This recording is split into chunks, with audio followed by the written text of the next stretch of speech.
निर्णय, पूर्णतः तार्किक निर्णय, तार्किक निर्णय, तार्किक निर्णय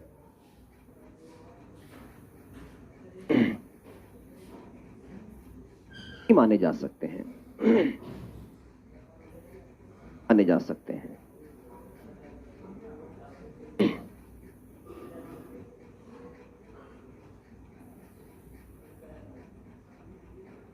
अतः निर्णय के दौरान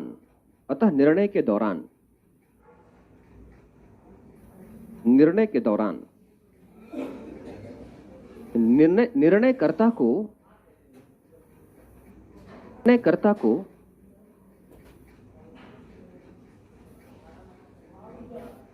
सजगतापूर्वक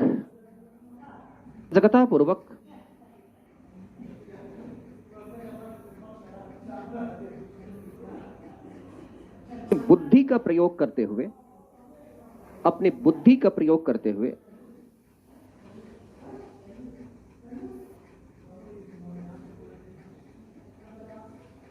तर्क और भावना के बीच में संतुलन स्थापित करें। बुद्धि का प्रयोग करते हुए तर्क और भावना के बीच में संतुलन स्थापित ये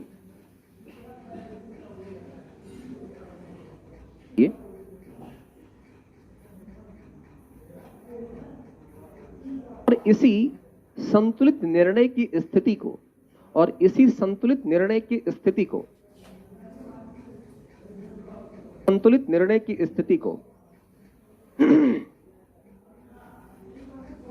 भावनात्मक प्रज्ञता या भावनात्मक प्रज्ञता या इमोशनल इंटेलिजेंस, भावनात्मक प्रज्ञता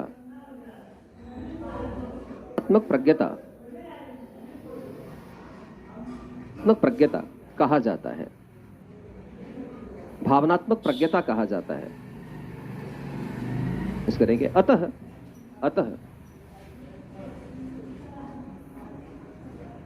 पाठ्यक्रम के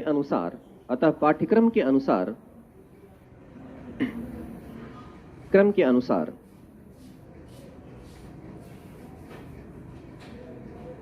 एक उम्मीदवार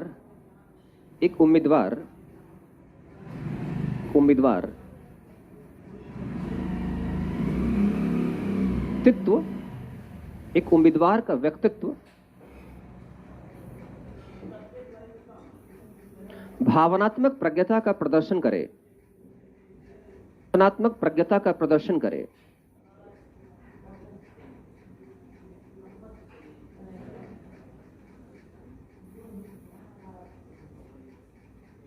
ठीक है, समझ में आ गया। इसका मतलब अगर आप देखें तो इतनी देर की परिचर्चा में हमने किन किन बिंदुओं को स्पष्ट किया। हमने अब तक ये जान लिया उम्मीदवार क्या है, हमने ये जाना कि भावना क्या है, हमने ये जाना कि तर्क क्या है, हमने ये जाना कि नैतिक द्वंद्व क्या है, हमने ये जाना कि नैतिक द्वंद्व की स्थिति में कोई भी निर्णय ना ही पूर्णतः उचित होता है ना ही पूर्णतः अनुचित होता है। एक संदर्भ में कोई निर्णय उचित हो सकता है तो दूसरे संदर्भ में उसी निर्णय को अनुचित भी कहा जा सकता है।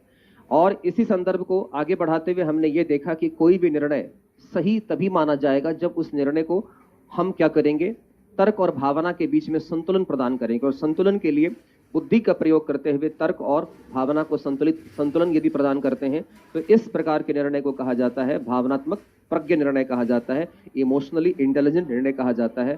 और आज से आप भी अपने जीवन में भावनात्मक प्रज्ञता को लाने की कोशिश करें, इमोशनल इंटेलिजेंट डिसीजन लें।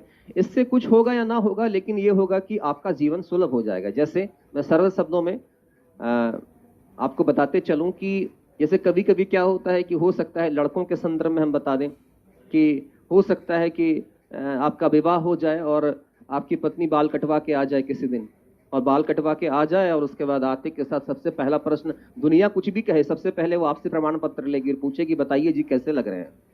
और उस वक्त आपका दिमाग भन्नाया हुआ है कि 4 घंटे से चाय के लिए बैठे हैं और मैडम बाल कटवा रही थी। और उस भन्नाहट में, अब भन्नाहट क्या है, रैशनल या इमोशनल, कैसा कंडीशन है, इमोशनल भावना परक कंडीशन। उसकी शकल उठा के देखे 1 नंबर की बंदरी लग रही हो। बस 4 घंटे का जो वो पीड़ा था अब कम से कम तो हो सकता है कि वो 4 दिन या 40 दिन में परिवर्तित हो सकता है। क्यों? वो कुछ नहीं कहेगी, सिर्फ खाने में क्या करेगी, दाल में नमक ज्यादा डालेगी और चाय में चीनी, और खाना बनना शुरू हो जाएगा फीका, और पता चला मिर्च मसाला ज्यादा पड़ना शुरू हो गया, और घर की पूरी स्थिति ऐसी हो जाएगी गमगीन की बस बोलिए मत। तो ऐसी स्थिति में क्या है, ऐसी स्थिति में यदि आपने डिसीजन लिया तो ये क्या हो गया, भावना पर डिसीजन हो गया। तो आपको क्या करना चाहिए, शकल देखना चाहिए उसके, एक बार उसी में एक बार क्या, बहुत अच्छा लग रहे हो, ये भी कहना गलत है, कहेगी अच्छा तुमने ध्यान नहीं दिया, ना जीने देंगे ना मरने देंगे ये। तो आपको क्या करना चाहिए, देखना चाहिए, और कैसे उत्तर देना चाहिए, मैं सिखा रहा हूं, सीख लो, तुम लोग बकलो लो उसको। उसको देखो और उसके बाद बोलो, उसके बाद बोलो कि इस एंगल से ना एकदम से माधुरी दीक्षित लग रही, लेकिन ये वाला जो एंगल था ना, थोड़ा सा अगर यहाँ पर बाल थोड़ा सा अगर छोटा और हो जाता ना, तो क्या कमाल का कॉम्बिनेशन है। तो उनको ये लगेगा कि बंदा हमें वास्तव में क्या कर रहा है, देख रहा है। नहीं करना है, कुछ ना कुछ निकालना है, अच्छाई ज्यादा और कमी। अगली बार से क्या करना ना कि जब बाल कटवाना इसको थोड़ा सा छोटा करवाना था, बस क्या लग रही हो, बस उसके बाद देखिए सब बल्ले बल्ले। तो यहां पर आपने क्या किया, यहां पर अपनी बुद्धि का प्रयोग करके अपने अंदर उठने वाली इस गुमार का, कि आप तो कह रहे हैं कि माधुरी दीक्षित लग रही है, लेकिन अंदर से आवाज लग रही है बनरिया बनरिया बनरिया बनरिया बनरिया, आवाज आ रहा है बनरिया बनरिया बनरिया, और क्या कह रहे हैं, वाह माधुरी दीक्षित। तो इसका मतलब क्या है, अपनी नकारात्मक भावना को संतुलित किया और सकारात्मक भावना के आधार पर आपने क्या किया, डिसीजन। बी इमोशनल इंटेलिजेंट, भावनात्मक प्रज्ञा बनिए, ना अधिक इमोशनल ना अधिक रैशनल। आइए, तो हमने एक चीज सीखा, इससे कई शब्दों के बारे में हमने परिचय प्राप्त किया, उम्मीदवार कौन है। इसके बाद दरअसल जब मैंने इंडेक्स आप लोग को बनाया था, उस इंडेक्स में मुझसे एक छोटी सी गलती ये हो गई कि पहले मुझे ये लिखवाना था कि पब्लिक सर्विस क्या होता है, और इसको मैंने अप्रोच के बाद लिखा दिया है। जरा आप इंडेक्स देखिएगा, मैं करेक्ट करवा देता हूं।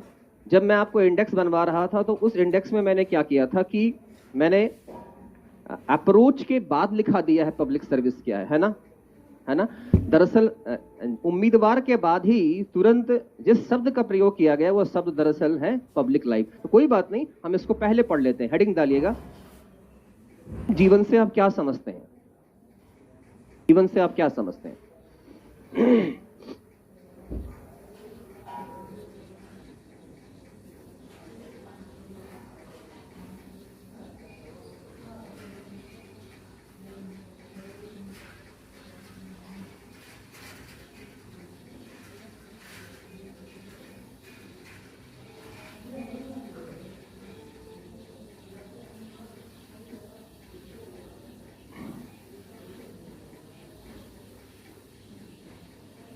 लिखिएगा,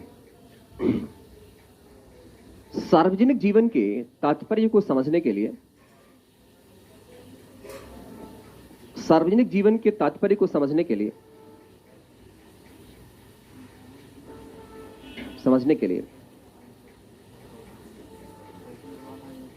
सार्वजनिक जीवन का तुलनात्मक अध्ययन व्यक्तिगत जीवन से, सार्वजनिक जीवन का तुलनात्मक अध्ययन व्यक्तिगत जीवन से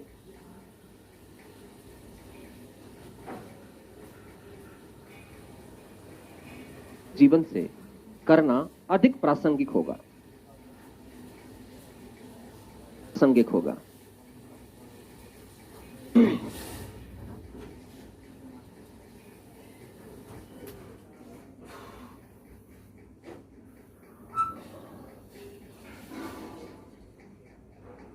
सार्वजनिक जीवन, पैराग्राफ चेंज करके सार्वजनिक जीवन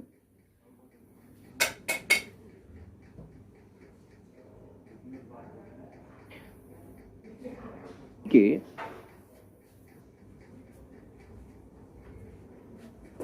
व्यक्ति के जीवन के उस आयाम को अभिव्यक्त करता है, जीवन के उस आयाम को अभिव्यक्त करता है, उस आयाम को अभिव्यक्त करता है व्यक्ति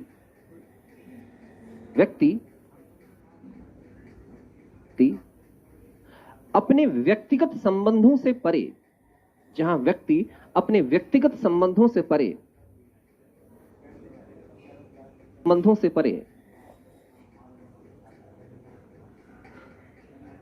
सामाजिक पर स्तर पर व्यक्ति एवं संस्था से अंतर क्रिया करता है, व्यक्ति एवं संस्था से अंतर क्रिया करता है, क्या करता है, और इस अंतर क्रिया का प्रभाव, और इस अंतर क्रिया का प्रभाव, इस अंतर क्रिया का प्रभाव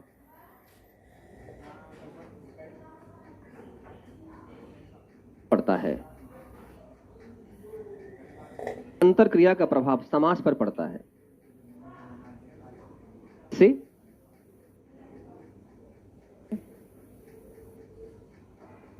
चलना,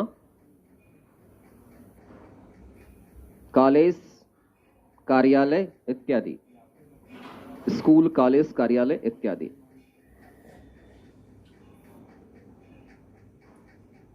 ठीक इसके विपरीत, के विपरीत व्यक्तिगत जीवन, जीवन जीवन व्यक्ति के उस आयाम को अभिव्यक्त करता है, व्यक्ति के उस आयाम को अभिव्यक्त करता है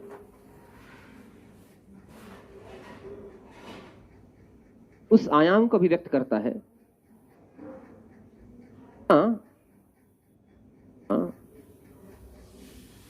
एक व्यक्ति की अंतरक्रिया, जहां एक व्यक्ति की अंतरक्रिया, व्यक्ति की अंतरक्रिया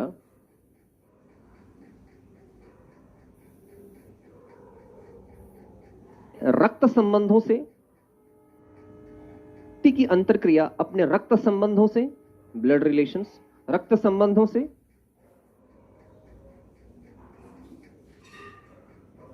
नजदीकी रिश्तेदारों से, मित्रों से,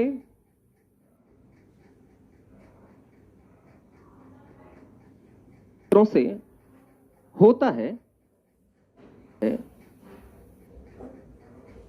इसका प्रभाव और इसका प्रभाव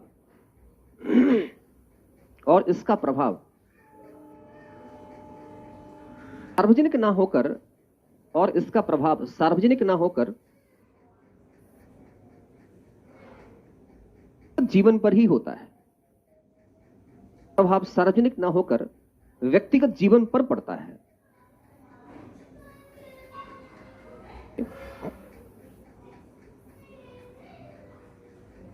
माता पिता, भाई बहन इत्यादि।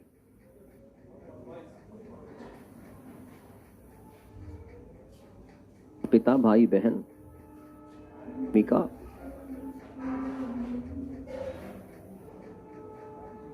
लिखिएगा। सार्वजनिक संबंधों, सार्वजनिक संबंधों, सार्वजनिक संबंधों का मूल्यांकन, सार्वजनिक संबंधों का मूल्यांकन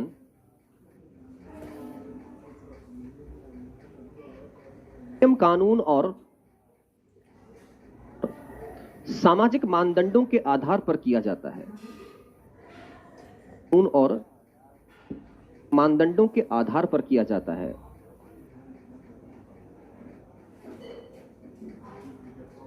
एक मानदंडों के आधार पर किया जाता है। तो व्यक्तिगत संबंधों का मूल्यांकन, व्यक्तिगत संबंधों का मूल्यांकन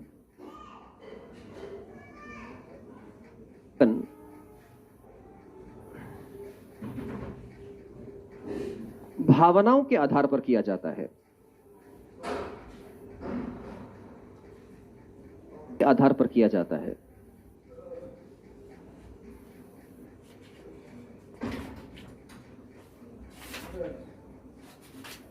पैराग्राफ से लिखिएगा। सार्वजनिक जीवन के मानदंडों के उल्लंघन पर, सार्वजनिक जीवन के मानदंडों के उल्लंघन पर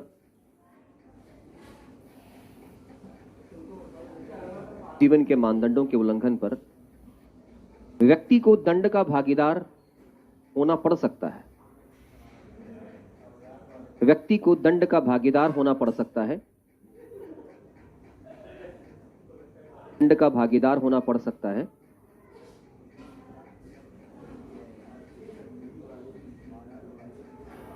व्यक्तिगत जीवन के मानदंडों के उल्लंघन पर नहीं, व्यक्तिगत जीवन के मानदंडों के उल्लंघन पर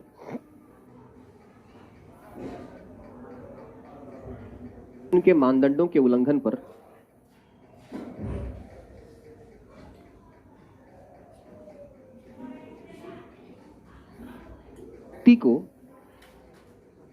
व्यक्ति को आलोचना सहनी पड़ सकती है, व्यक्ति को आलोचना सहनी पड़ सकती है।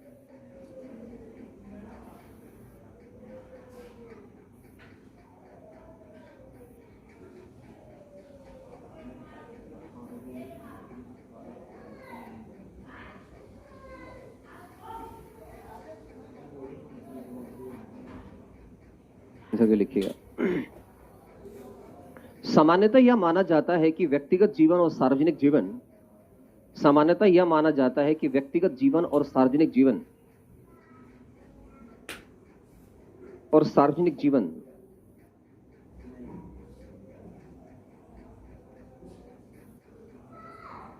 दूसरे से पृथक होते हैं, एक दूसरे से पृथक होते हैं।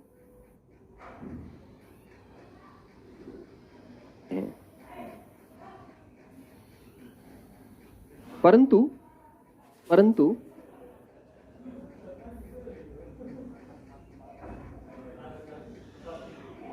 एक संदर्भ में दोनों एक दूसरे को प्रभावित करते हैं।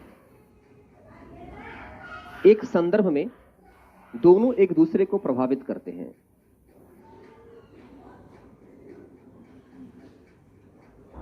दूसरे को प्रभावित करते हैं।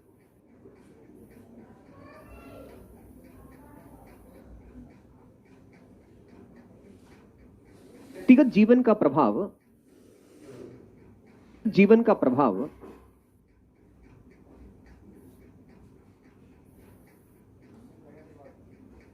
सार्वजनिक जीवन पर पड़ता है। व्यक्तिगत जीवन का प्रभाव सार्वजनिक जीवन पर पड़ता है।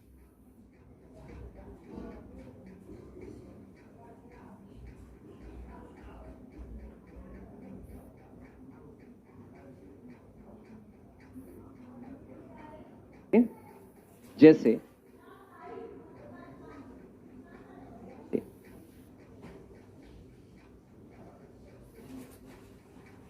एक ईमानदार सिविल सेवक, यदि एक ईमानदार सिविल सेवक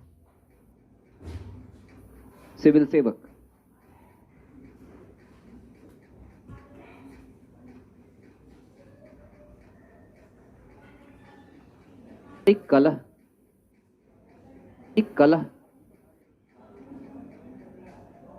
से गुजर रहा हो,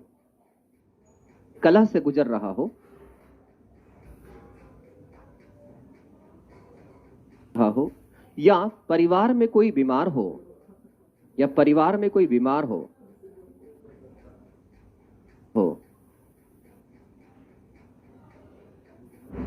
वह भावनात्मक रूप से आहत महसूस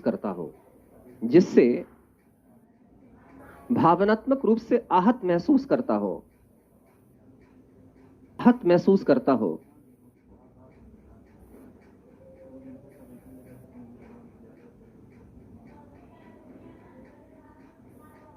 तो इस बात की प्रबल संभावना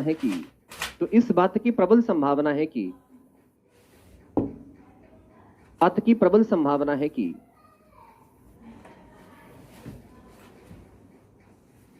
भावनात्मक दबाव की इस स्थिति में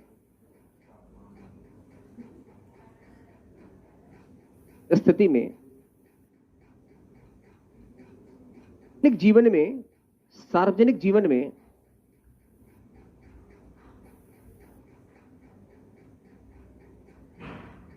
खिन्नता होता है, समझते हैं, खिन्न होना। सार्वजनिक जीवन में खिन्नता, क्रोध,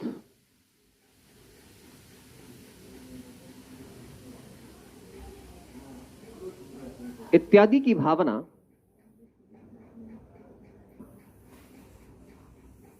चित करें।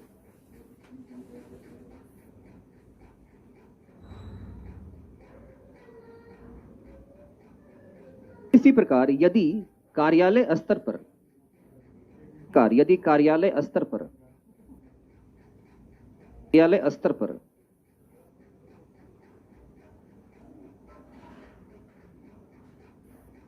कार्य दबाव के कारण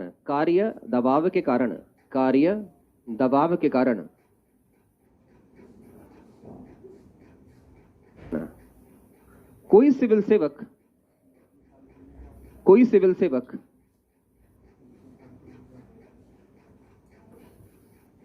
अपने व्यक्तिगत संबंधों के प्रति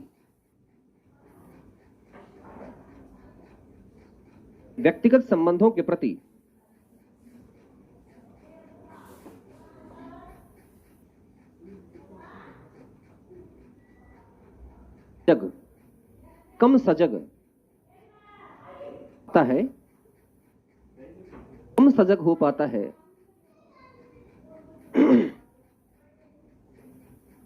हो पाता है जिससे संबंधों में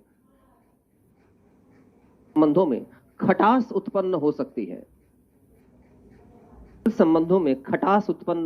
है।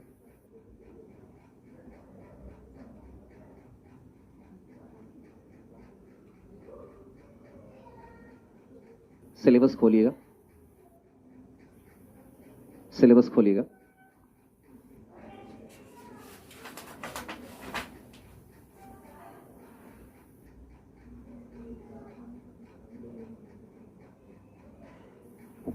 खोल लिया आपने? सिलेबस की फर्स्ट हेडिंग क्या लिखी हुई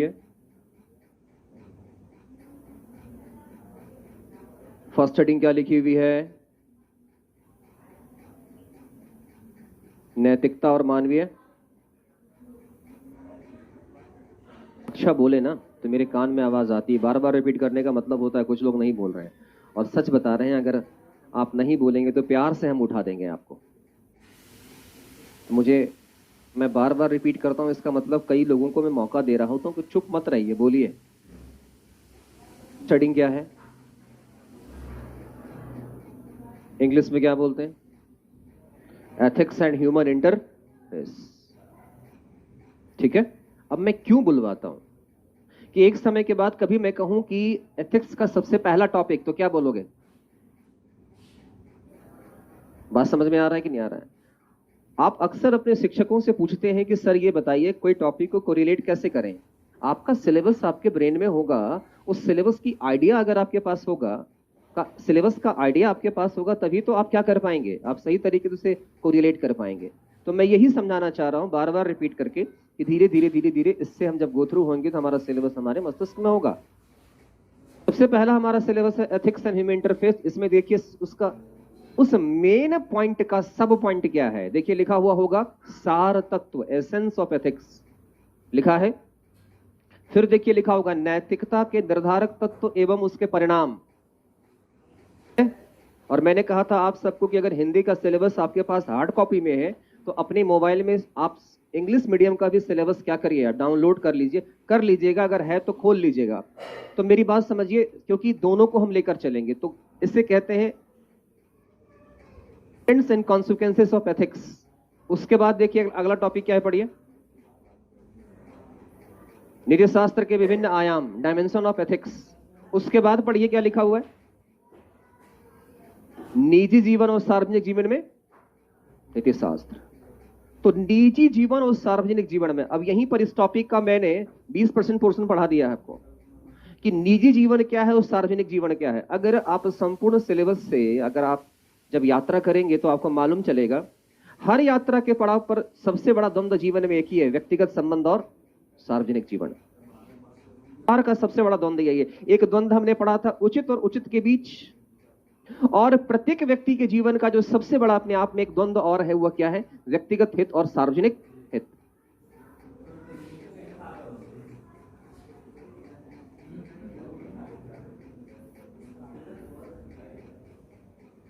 सीता इस लाने का जो एफर्ट है, जो प्रयास है राम का, वो व्यक्तिगत है या सार्वजनिक है?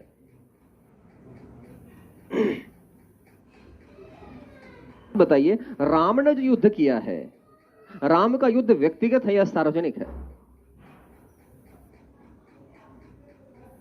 राम के युद्ध का जो लक्ष्य है वो व्यक्तिगत है या सार्वजनिक है? व्यक्तिगत है।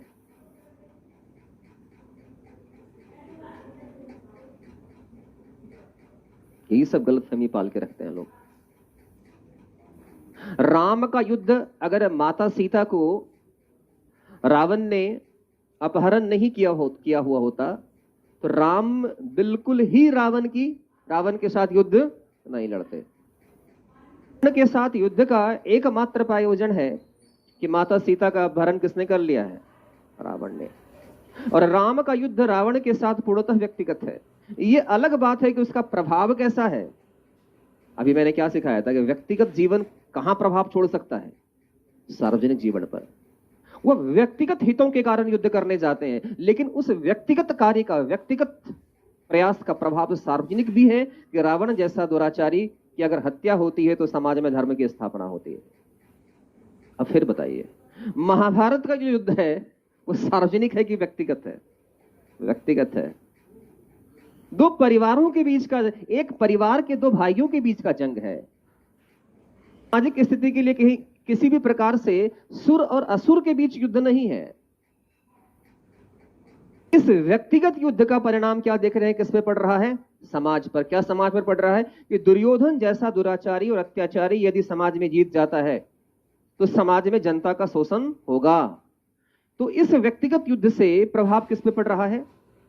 सार्वजनिक जीवन पड़ रहा है। तो एक बात क्या देख रहे हैं कि जब व्यक्तिगत संबंध और सार्वजनिक संबंधों की जब हम परिचर्चा करते हैं तो यह जीवन में एक ऐसा आयाम है, एक सिक्के के दो पहलू हैं।